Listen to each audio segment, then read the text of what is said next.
بادشاہوں سے دوستی نہ لگانا، یہ تمہاری فقیری کو کھا جائیں گے، اور انسان کے ظاہری حلیے پہ کبھی اعتماد نہ کرنا۔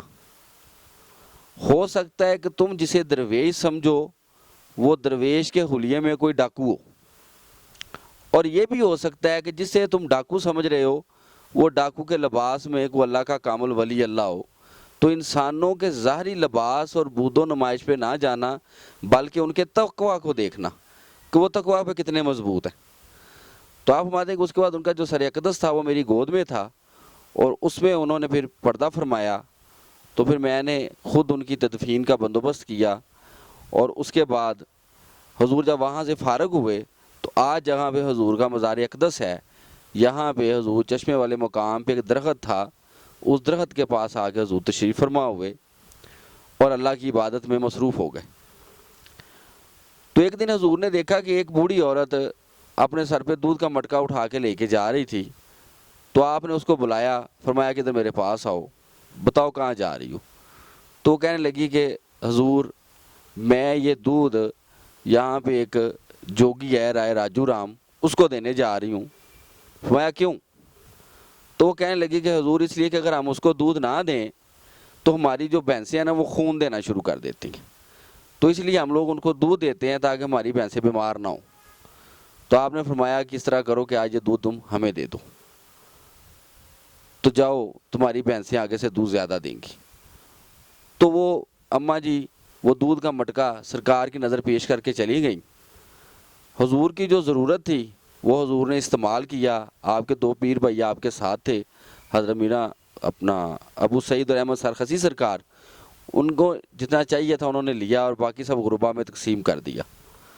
جب صبح اٹھ کے اس اماں جی نے اپنی بھینسوں کا دودھ دھویا تو کیا دیکھا کہ اس کی بھینسوں کا دودھ آگے سے بڑھ چکا ہے۔ تو اس نے آپ کی اس کرامت کو پورے لاہور کے اندر مشہور کر دیا، تو لوگ جوگ در جوگ اپنی جانوروں کا دودھ لے کے بھینسوں کا آپ کے پاس حاضر ہونا شروع ہو گئے، اور اس جوگی کا دودھ بند ہو گیا۔ حضور کی جتنی ضرورت ہوتی تھی حضور وہ دودھ استعمال فرماتے تھے، باقی لاہور کے غربا میں آپ تقسیم فرما دیا کرتے تھے۔ تو جب وہ جوگی کا دودھ سارا بند ہو گیا تو وہ آپ سے لڑنے کے لیے آ گیا، اور اس نے آپ سے آ کے کہا کہ آپ کی وجہ سے میرا کھانا پینا بند ہو گیا ہے، تو آپ یہاں سے چلے جاؤ۔ تو آپ نے فرمایا کہ تم کون ہو؟ تو کہنے لگا کہ میں جوگی ہوں یہاں کا رائے راجو رام، اور یہ لوگ میری خدمت کرتے تھے، لیکن آپ کے آنے کی وجہ سے میرا وہ سارا معاملہ خراب ہو گیا، تو آپ یہاں سے چلے جائیں۔ تو آپ نے فرمایا کہ میں یہاں پہ اللہ کا دین پھیلانے کے لیے آیا ہوں، اور تم لوگوں سے اپنی پوجا کرواتے ہو، تو یہ باطل ہے۔ تم بھی حق کی طرف آؤ اور ایک واحد لا شریک کو مانو اور اس کی پوجا کرو۔ کسی انسان کی پوجا کرنا یا لوگوں سے اپنی پوجا کروانا یہ شرعاً جرم ہے، تو تم ایک جرم کر رہے ہو۔ تو جب آپ نے اس کو تبلیغ کی تو پوچھا کہ وہ تمہاری طاقت کیا ہے؟ تو وہ کہنے لگا میں جنت سے سیب لے کے آتا ہوں، تم آ جاؤ آج لے کے آؤ۔ جب وہ اڑا تو جنت کے دروازے پہ پہنچا تو وہاں پہ ایک فرشتہ کھڑا تھا، وہ کہنے لگا کدھر آئے ہو بھائی؟ تو وہ کہنے لگا کہ جنت سے سیب لینے آیا ہوں۔ تو فرشتہ کہنے لگا کہ وہ سامنے جنت کے مالک بیٹھے ہیں، ان کے پاس جاؤ، اگر وہ اجازت دیتے ہیں تو پھر تمہیں سیب مل جائے گا۔ تو جب وہ گیا تو وہاں پہ ایک نقاب پوش بزرگ تشریف فرما تھے، ان سے کہنے لگا کہ حضور مجھے ایک سیب چاہیے۔ تو آپ نے فرشتے سے کہا کہ جاؤ اس کو ایک سیب دے دو۔ تو فرشتہ جنت سے سیب لے کے آیا، اس نے آگے وہ جو بزرگ تھے ان کی نظر پیش کیا، تو انہوں نے اس سیب کو اپنے ہاتھ میں پکڑا اور ایسے کیا اور اس کے دو ٹکڑے کر دیے اور کہا آج تم اتنا لے جاؤ، تمہارے لیے یہ کافی ہے۔ تو جب وہ آدھا سیب لے کے زمین پر آیا تو کیا دیکھتا ہے کہ حضور باقی آدھے سیب کے ساتھ بیٹھ کے تو حضور اس کا مشاہدہ کر رہے ہیں۔ تو اس کو دیکھ کے یقین نہیں ہوا کہ یہ کیسے ہو سکتا ہے کہ ایک بزرگ ایک وقت میں زمین پہ بھی ہو اور آسمان پہ بھی ہو۔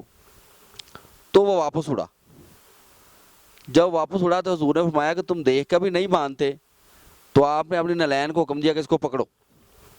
تو حضور کی نالین اڑی اور جا کے تو رائے راجو رام کے سر پہ لگیں، اور وہ آ کے حضور کے قدموں میں گرا اور اس نے دین حقہ کو قبول کر لیا، اور حضور کے دستے بازو کے اوپر وہ اسلام بھی لایا اور سرکار کا بیعت بھی ہوا۔ تو حضور نے رائے راجو رام کو کا نام رکھا مسلمان کر کے عبداللہ، اور المعروف شیخ ہندی، کچھ وہ ہندوؤں کے بڑے بزرگ تھے تو آپ نے ان کو لقب دیا شیخ ہندی کا۔ تو پھر وہ ایمان لے آئے، تو اس کے بعد یہاں پہ آج ادھر آستانہ عالیہ ہے، یہ جو جگہ ہے یہ بھی شیخ ہندی کی ملکیت تھی۔ تو پھر یہ جگہ اس نے حضور کو وقف کی اور آپ سرکار نے یہاں پہ آستانہ عالیہ قائم کیا، مسجد بنائی اور اللہ کے دین کی تبلیغ کا کام شروع کر دیا۔ جب مسجد بنی تو مسجد کے قبلہ کی سمت کا معاملہ تھا، تو کچھ لوگ کہنے لگے کہ حضور اس کی جو سمت ہے وہ کیسے درست کی جائے گی۔ تو جمعہ کا دن تھا، تو حضور نے فرمایا کہ شیخ ہندی آپ ایسے کریں کہ لوگوں کو اکٹھا کریں، منادی کریں اور ہم قبلہ کی سمت کو آج درست کریں گے۔ تو جب لوگوں کو اکٹھا کیا گیا تب بقول میرے پیشوا کہ اس دور میں کوئی 25 سے 30 ہزار کے درمیان آدمی اکٹھا ہوا۔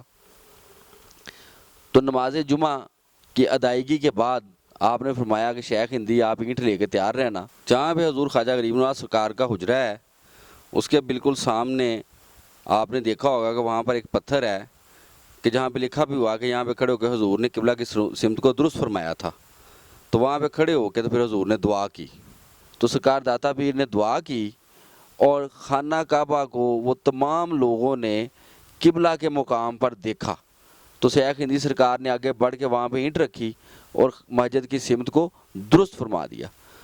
تو آپ کی اس کرامت کو دیکھ کر وہ جو غیر مسلم لوگ وہاں پہ تقریباً کوئی 25 سے 30 ہزار بندہ اکٹھا ہوا تھا، وہ سب با اسلام ہو گئے اور ایمان لے آئے اور حضور کی انہوں نے بیعت کی اور آقا دو عالم کے دین میں شامل ہو گئے۔ تو اس طرح حضور اللہ کے دین کا پرچار کرتے رہے۔ تو آپ نے ایک دن فرمایا کہ شیخ ہندی آپ شادی کر لیں تاکہ آپ کی اولاد ہو۔ ان کی کوئی اولاد نہیں تھی، انہوں نے شادی نہیں کی ہوئی تھی اور عمر پاک ان کی کوئی 120 سال تھی۔ تو آپ نے آپ کے ایک جو مرید مسلمان ہوئے تھے ان کی بیٹی کے ساتھ سرکار شیخ ہندی کی شادی کر دی۔ تو جن اماں جی سے آپ کی شادی کی گئی ان کی تقریباً عمر جو تھی وہ کوئی 18 سال تھی، اور سرکار شیخ ہندی کی اس وقت جو عمر تھی وہ کوئی 120 سال کے قریب تھی۔ تو سرکار شیخ ہندی آستانہ پہ رہا کرتے تھے، گھر نہیں جایا کرتے تھے۔ تو جو آپ کے دیگر پیر بھائی تھے وہ آپ سے کبھی کبھی دل جوئی کرتے تھے کہ آپ گھر کیوں نہیں جاتے۔ تو ایک دن آپ کے پیر بھائی حضرت ابو سعید نے سرکار داتا پیر سے کہا کہ حضور یہ گھر نہیں جاتے۔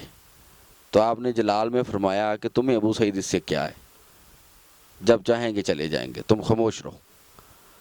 تو مغرب کا وقت تھا، تو نماز مغرب سے فارغ ہوئے تو آپ نے فرمایا کہ شیخ ہندی آپ گھر کیوں نہیں جاتے۔ تو شیخ ہندی سرکار رونا شروع ہو گئے کہ حضور تیری ذات بہتر جانتی ہے کہ میں تو بالکل بزرگ ہو چکا ہوں، تو حضور کے حکم سے میں نے شادی کر لی۔ تو آپ نے فرمایا کہ شیخ ہندی اللہ کو کوئی مشکل تو نہیں ہے، میرا رب جو چاہے وہ کر سکتا ہے۔ اگر وہ ابراہیم علیہ السلام کو 120 سال کی عمر میں اولاد دے سکتا ہے تو وہ آپ کو بھی مردے کو زندہ کر سکتا ہے۔ تو آپ نے فرمایا کہ شیخ ہندی ہمارے پاس آ جاؤ۔ تو جب شیخ ہندی آگے بڑھے تو میں اور ہمارے قریب آؤ۔ جب وہ بالکل قریب ہوئے تو حضور نے ان کو اپنی کملی کے اندر لے لیا، سرکار داتا پیر نے لے کے ان کو چھپایا اور فرمایا کہ شیخ ہندی میرے رب کو کوئی مشکل نہیں، وہ جو چاہے سو کر سکتا ہے۔ تو جب آپ نے اپنی کملی کو اٹھایا تو شیخ ہندی سرکار ایک 20 سال کے نوجوان بیچ میں سے نکلے اور آپ نے حضور کو دوبارہ جوان کر دیا اور فرمایا کہ جب آپ گھر چلے جاؤ۔ تو پھر حضور گھر گئے تو وہ آپ کی کرامت پورے لاہوریوں نے دیکھی۔ تو کئی لوگ آپ کی جوانی کو دیکھتے ہوئے سوال کرتے تھے کہ آپ کیسے جوان ہو گئے۔ تو آپ نے فرمایا کہ حضور داتا پیر کی کرامت ہے کہ آپ نے دعا کی اور اللہ نے مجھے ایک نئی جوانی عطا کر دی۔ تو اس سے بھی بے شمار لوگ جو تھے وہ دائرہ اسلام کے اندر شامل ہوئے اور اللہ کی حقانیت کو انہوں نے قبول کر لی۔ پھر اللہ پاک نے حضرت شیخ ہندی سرکار کو ایک بیٹا عطا فرمایا کہ جن کا نام عبداللطیف عرف لطفی صاحب، ان کا مزار بھی حضور داتا پیر کے آستانہ عالیہ پہ ہے۔ تو ایک دن حضور سرکار شیخ ہندی کو ساتھ لے کے سفر کے لیے نکلے، سیر کر رہے تھے سرکار۔ تو سیر کرتے کرتے آپ آج جس طرف میانی صاحب قبرستان ہے چبرجی کا علاقہ، اس طرف حضور نکل آئے۔ تو وہاں پہ دیکھا تو ایک مندر تھا اور وہاں پہ ایک میلہ لگا ہوا تھا، کافی لوگ 5-6 ہزار بندہ وہاں پہ جمع تھا اور میلے کا سما تھا۔ تو آپ نے پوچھا شیخ ہندی یہ کیا ہو رہا ہے؟ کہا حضور یہ ہندوؤں کا ایک بھگوان ہے گنیش، اس کا مندر ہے، تو یہ لوگ آج اس کا میلہ منا رہے ہیں۔ تو وہ میلہ منا رہے تھے تو حضور داتا پیر بھی اور سرکار شیخ ہندی کو ساتھ لے کے تو ان لوگوں کے اندر شامل ہو گئے اور حضور اس مندر کے اندر تشریف فرما ہوئے۔ تو آپ نے وہاں پہ کیا منظر دیکھا کہ وہ جو پنڈت تھا نا مندر کا، وہ ایک تھال اس نے ہاتھ میں پکڑا ہوا تھا لڈوؤں کا، اور وہ اس بت کے آگے کر رہا تھا کہ اس کو کھاؤ۔ تو حضور فرمانے کہ شیخ ہندی یہ کیا کر رہا ہے؟ کہا حضور ان کا عقیدہ ہے کہ یہ کھاتا ہے۔ تو فرمایا شیخ ہندی اگر یہ حقیقت میں کھانا شروع کر دے تو پھر کیسا ہے؟ کہا حضور پھر تو بہت اعلیٰ ہے۔ تو آپ نے اس بت کے قریب جا کے فرمایا وہ پڑوے کھاندہ کیوں نہیں؟ تو آپ کا یہ کہنا تھا کہ وہ بت جو ہے نا وہ لڈو کھانا شروع ہو گیا اور وہ سارے کا سارا تھال لڈوؤں کا کھا گیا۔ تو اس کے بعد آپ نے فرمایا کہ شیخ ہندی بتاؤ کہ میں اکیلے کو پکڑ کے کلمہ پڑھاؤں یا کس مندر کے در و دیوار کلمہ پڑھیں؟ تو آپ نے التجا کی کہ حضور یہ بڑے سخت لوگ ہیں، اگر مندر کے در و دیوار کلمہ پڑھیں گے تو یہ ایمان لے آئیں گے۔ تو آپ نے فرمایا کہ اے مندر کے در و دیوار، اے بت، کلمہ حق بلند کرو، اور ایک ایک پتھر سے اور بت سے آواز آنا شروع ہو گئی، لا الہ الا اللہ محمد الرسول اللہ۔ تو ان آوازوں کو سن کے وہاں پہ وہ جو 5 سے 6 ہزار بندہ تھا وہ سب ایمان لے آئے اور آقا دو جہاں کی غلامی انہوں نے اختیار کی، اور حضور داتا پیر کے دستے بازو پہ وہ بیعت ہوئے اور حضور سے اسلام کی تعلیمات کو حاصل کیا۔ آج کی گفتگو یہاں پر کمپلیٹ ہوئی، تو انشاءاللہ آئندہ ہم کشف المحجوب کے موضوع پہ بات کریں گے کہ حضور داتا پیر کی جناب پاک نے اس کتاب کو کیوں تصنیف فرمایا، کس آپ کے پیر بھائی نے آپ سے سوال کیا تھا اور انہوں نے کیا سوال کیا، اور اس کے جواب میں حضور نے یہ ایک کتاب کشف المحجوب جو ہے وہ تحریر فرمائی کہ جو تصوف اور طریقت کے موضوع کے اوپر ایک مستند کتاب ہے۔ تو انشاءاللہ آئندہ اب کشف المحجوب کے موضوعات پہ بات کریں گے۔ اللہ پاک سب کا حامی و ناصر ہو۔